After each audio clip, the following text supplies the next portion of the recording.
melakukan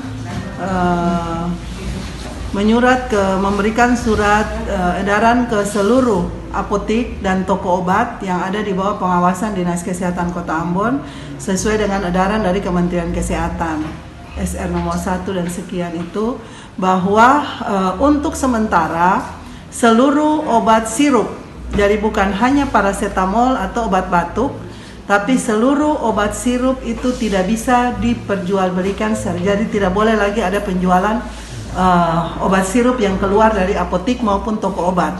Dan untuk tenaga kesehatan, baik di seluruh fasilitas kesehatan itu tidak meresepkan lagi obat dalam bentuk sirup, seperti itu. Jadi kalau misalnya itu berarti hanya obat dalam bentuk tablet atau puyer atau kapsul yang memang selama ini digunakan.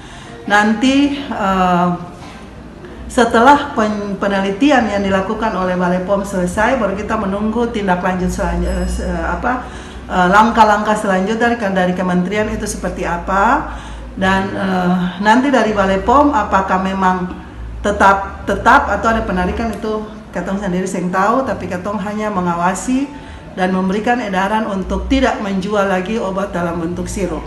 Nanti selanjutnya itu tugas dari Balai POM.